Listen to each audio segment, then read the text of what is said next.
Se zice că odată preaputernicul și înțeleptul calif Harun al-Rashid, cel pe care poveștile l-au făcut nemuritor, îl chemă la sine pe credinciosul Jafar, marele său vizir, și îi spuse: Prea iubite Jafar, da, Marie, îți este bine cunoscut obiceiul meu de a pleca prin țară spre a afla cum trăiesc locuitorii împărăției mele.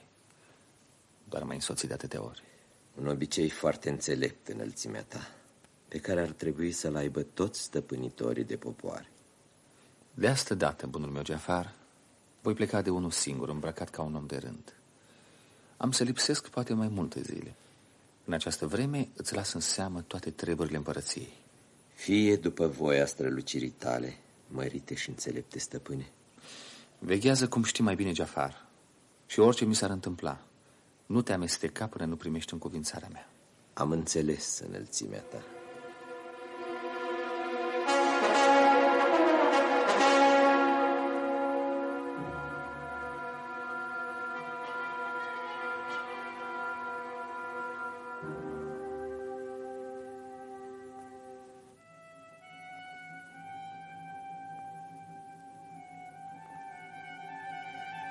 După vreo 10 zile de preumblare prin țară, Harun al-Rashid se înapoia către Bagdad, mulțumit de ce aflase prin sate și cetăți.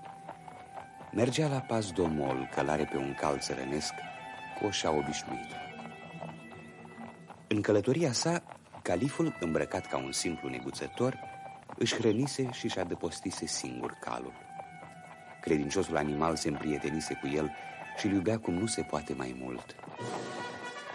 Bucuros că se înapoiază acasă, califul se gândea cu desfătare la odihna meritată, când la umbra unui smochin văzu un cerșetor șchiop care cerea de pomană. Faceți-vă milă și pomană cu un bietolog fără putere. Ține, omule. Un dinar de argint. Allah să te răsplătească pentru fapta ta milostivă, drumețule. Dar dacă sufletul tău cel mărinimos ar vrei să se îndure cu adevărat de nenorocirea mea, mai lua alăturea pe calul tău până la Bagdad, că drumul e prea lung și anevoios pentru bietele mele picioare schiloate. Fie, omule, așteaptă să descalec și să te ajut să te sui pe cal în fața mea. Ia.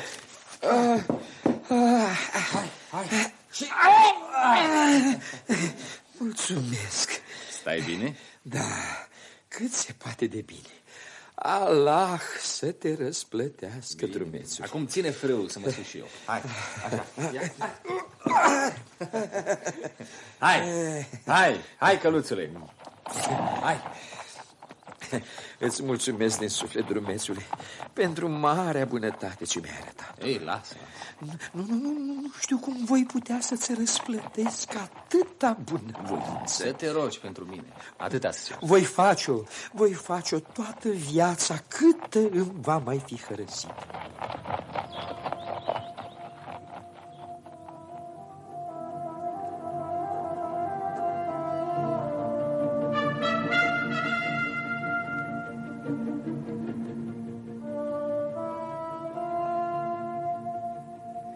Pe drum, cei doi călători sporă voire de una de alta ca să le treacă timpul mai ușor.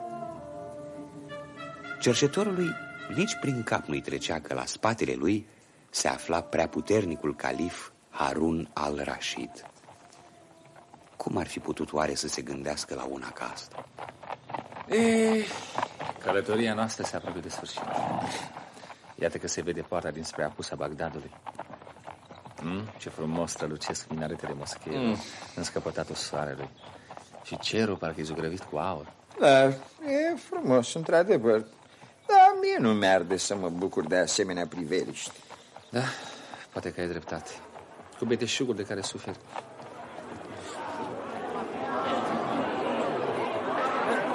Mai ieftin nu pot. E chilipir, nu mai sta pe gând. Șalvar ca ăștia ne mai purta dumneata. Mai lasă ceva din preț și bate în palmă. Nu pot, crede-mă, nu pot. Iată-ne sosiți în piața cea mare, omule. Așa că fă bine și dă-te jos de pe cal. Cum? De aici poți merge și pe picioare, că e zdravă, slavă lui Allah. Eu mă duc acasă cu calul, că și așa am întârziat de șel. Toți porăvăiști acolo. Pe semne că nu ești zdravă. Am? Să mă dau eu jos de pe calul meu? Doamne. După ce ți-am făcut un bine și te-am adus până aici? Ia, hai, dă-te tu jos și cât mai repede. Până nu te arunc eu, nemernicule. Ajutor! Săriți, oameni buni! Ajutor! Vrea să-mi fure calul! Vai de măiculița mea! Atâta nerecunoștință nu mi-a fost dat să văd până astăzi. Dar ce s-a întâmplat? Dar ce ți-i așa, omule? De ce strici după ajutor? Oameni buni, ajutați-mă, vă rog, să scap de acest nerecunoscător. Dar ce ți-a făcut? Vorbește de sfârșit. Ce să fie? Mergeam pe căluțul meu spre Bagdad, că sunt teolog. Și țin viața cu milostenia credincioșilor. Și pe drum îl întâlnesc pe acest om, obosit, flămând ca vai de el. Ia, mă, și pe mine, zice, până la Bagdad, că nu mai pot, mă prăbușesc în praf.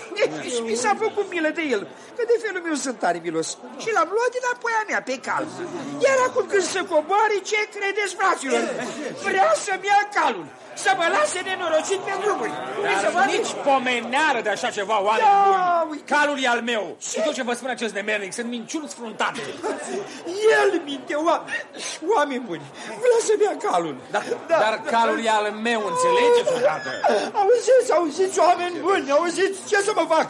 De 3 ori blestemat ceasul că mi-a ieșit în drum. Dar ce-ai cu el, neguțătorule? De ce vrei să iei calul omului? Una ca asta nu s-a mai pomenit. E adevărat că nu s-a mai pomenit. Dar nu pricepeți, oameni buni, că e calul meu. De câte ori vreți să vă mai spun? Dar cum poți să dovedești asta? N-am cum să dovedesc. Dar el, Milogu, cum dovedește că e calul meu? E al meu și pace. Cum vreți să dovedeți mai bine? Doar mă vedeți că sunt călare pe el în fața acestui ticiolos care vrea să mi le răpească. Are dreptate, așa e. Dar dacă totuși n-are dreptate, nici unul, nici altul n-au dovezi temeinice, nu? Să mergem la Cadiu să ne facă dreptate. El are să știe mai bine să scoată adevărul la lumină. Și cum o hotărâ el, așa să fie.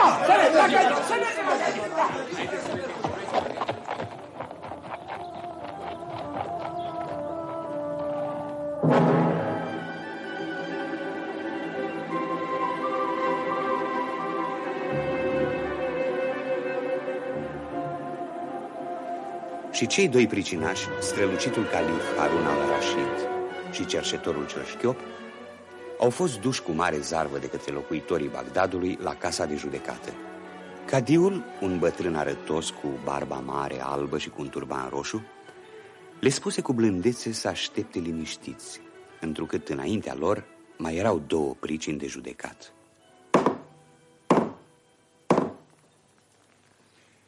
Să se împățișeze pentru judecată țesătorul de covoare și măcelarul. Aici suntem, luminați stăpâne. Aici suntem, înălțimea voastră. Prea bine. Să aud pricina voastră. Care este părâtorul? Eu, înălțimea voastră. Bine. Ce ai de spus măcelarul? Înălțimea voastră, plângerea mea împotriva țesătorului de covoare, aceasta este.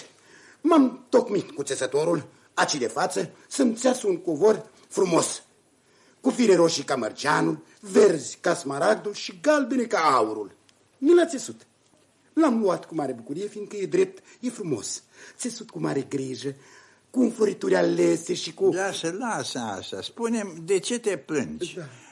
Nu cum e țesut covorul? Ți l-a făcut după cum ai dorit? Da, înălțimea voastră. Prin urmare, îți place. Ești mulțumit de covor. Da, foarte, foarte mulțumit. Prea bine. Atunci, ce mai vrei? Înălțimea voastră, vreau să-mi faceți dreptate. Eu, când am luat covorul, azi dimineață, am lăsat în mâna țesătorului 5 galbini, așa după cum ne-a fost în voială. Am făcut covorul sul, l-am luat la umăr și când am dat să ies din prăvălie, țesătorul sare la mine. Păi nu-mi plătești? Zice, cum să-i plătesc înălțimea voastră când îi plătisem odată? Și el mi-a făcut 2 covoare? Și am venit de îndată. Am venit aici să-mi faceți dreptate și să... Destul, omule, destul. Tu, țesătorule, ce ai de răspuns la pâra măcelarului? Luminate și înțelepte, stăpâne. Măcelarul, când a văzut covorul, a rămas încântat și a băgat mâna într-adevăr în buzunar, pe semne ca să scoată cei 5 galbeni și să-mi dea mie. Dar apoi a început să laude covorul, că e așa și pe dincolo, că e mai frumos de cum se aștepta el și cât câte și mai câte de-al de-astea. Apoi, după cum el însuși v-a spus, a făcut covorul sul, l-a pus pe umărul drept, da, și a ieșit. Fără să-mi dea o firfirică măcar. Necom 5 galbeni. Atunci, cum era și firesc, l-am tras de covor înapoi și am cerut galbenii. Ziceați că ați venit de îndată la judecata mea. Într-adevăr, așa, înălțimea voastră. Da, prea bine. Tu ai la tine cumva 5 galbeni? Am, luminate, stăpâneam, dar acești galbeni nu sunt de la măcelar, nu, ci eu numai un mușteriu am, nu. Prea bine, dă-i încoace cei 5 galbeni, te rog. Poftim, înțelepte, stăpâne, dar iarăși vă spun, ăștia nu sunt galbenii de la măcelar. I-am păstrat pentru, știți... Destul, cesătorule, destul.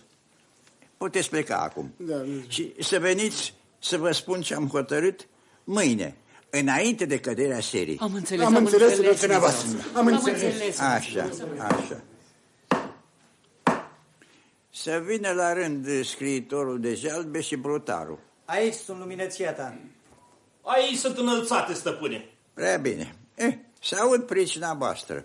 Care este părâtorul? Eu, luminăția ta. Ce ai de spus? Luminat și drept judecător. După cum știu, eu sunt un biet scriitor de jalbe, plângeri și scrisori și acte. Când cineva are ceva de scris, vreo scrisoare sau vreo jalbă, vine la mine și eu scriu frumos cu pana pe hârtie, cu cerneală albastră, neagră sau roșie chiar, după gustul fiecăruia. Lasă astea. Treci la ce te doare. Ca să mă ajute la treburile casei și să aibă grijă de biata maică mea care e bătrână și abia se mișcă, țin ca slujnică de 2 ani și mai bine pe această fată aici de față, prenume Fatme. Brutarul din mahalaua vecină cu a mea am omit-o să se tocmească în slujbă la el. Acum o bate și o ține cu sila, fiindcă fata și-a dat repede seama cu cine are de-a face și vrea să strice în voială. Ce ai de răspuns, brutarule, la pâra scriitorului de jalbe? Sunt uimit peste fire de tot ce spune scriitorul în înălțimea voastră. Dar fata e în slujbă la mine și mă ajută în brutărie de mult. Dar pe semne că scriitorul nu în toate mințile sau născocește minciuni, știți? Deprins de la balivernele pe care le înșiră toată ziua pe hârtie. Uitați, ca să vă încredințați, întrebați-o și pe fată care e aici.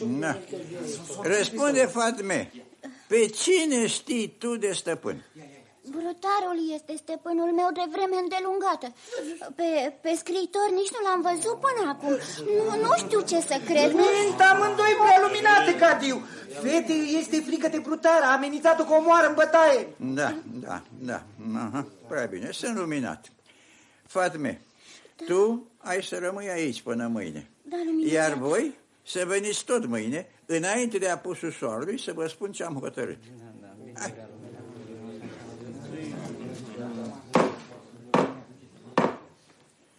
E rândul vostru acum, neguțătorul și ologul.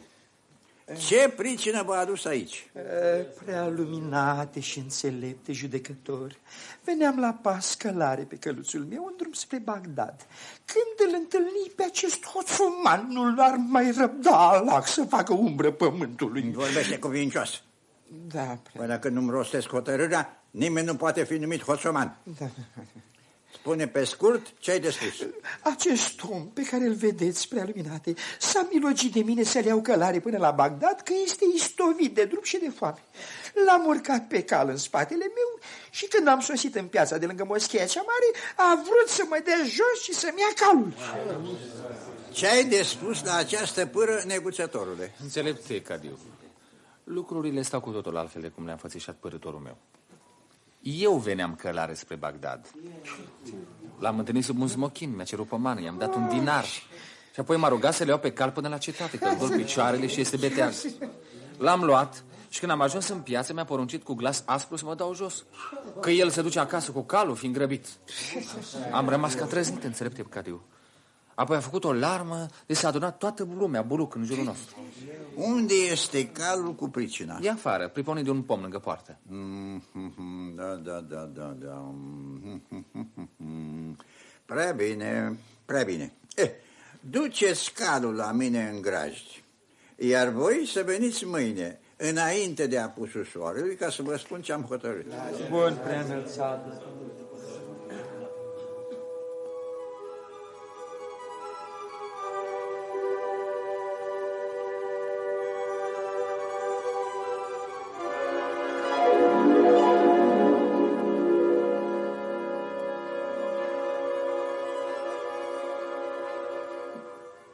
A doua zi către seară, după cuvântul catiului, cei 6 împricinați veniră pe rând ca să afle ce se hotărâse.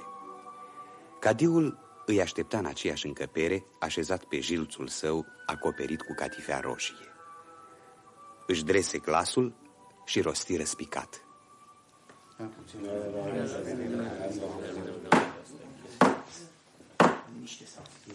Ascultați hotărârile mele. Tu, țesătorule, ești un pungaș. Măcelarul ți-a plătit cinstit cei 5 galbeni pentru covor. Așa, înălțimea ta. Iată galbenii. Să-i dau înapoi, deși n-ai merita. Dar, pentru că ți-am dovedit a fi înșelător, ca să te înveți minte și să fii cinstit altădată, vei primi 25 de vergi. Iartă-mă, stăpâne, nu mai fac altădată. Am zis! Acum tu, scriitorule, Fatme este slujitoarea ta. Așa este, înălțate stăpâne. Ia slujitoarea și du-te acasă liniștit.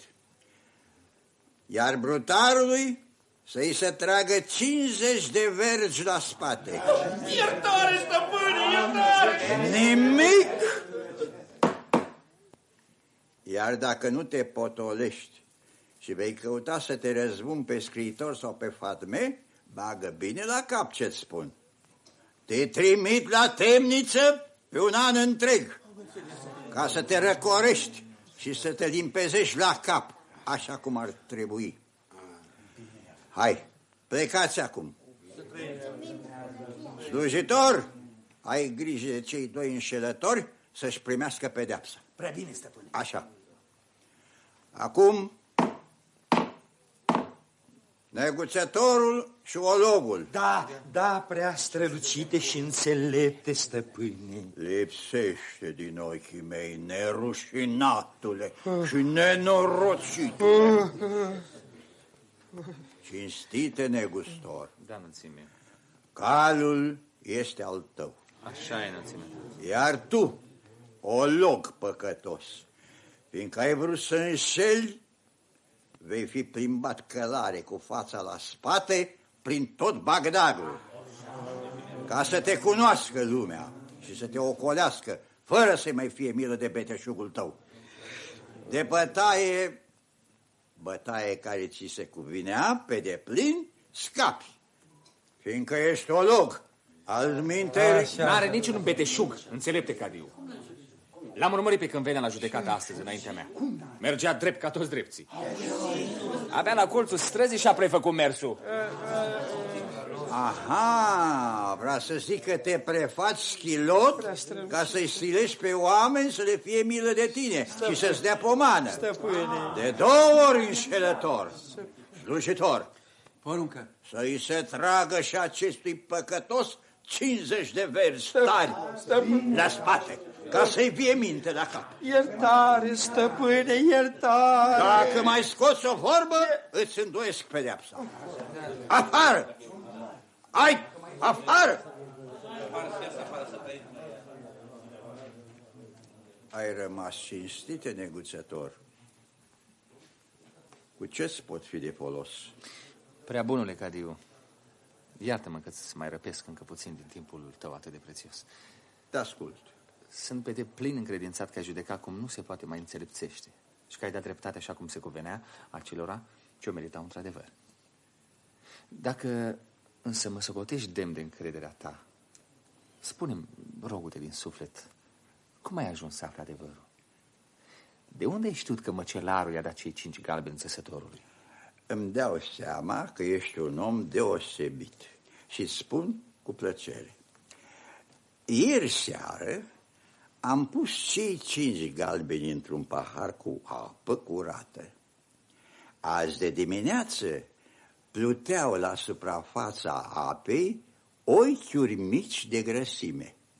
Asta înseamnă că banii au fost mai întâi în mâna măcelarului, care este murdar de grăsime de berbec. Țesătorul lucrează cu stofa uscată și nu putea să aibă grăsime pe mâini. Așa e, într-adevăr.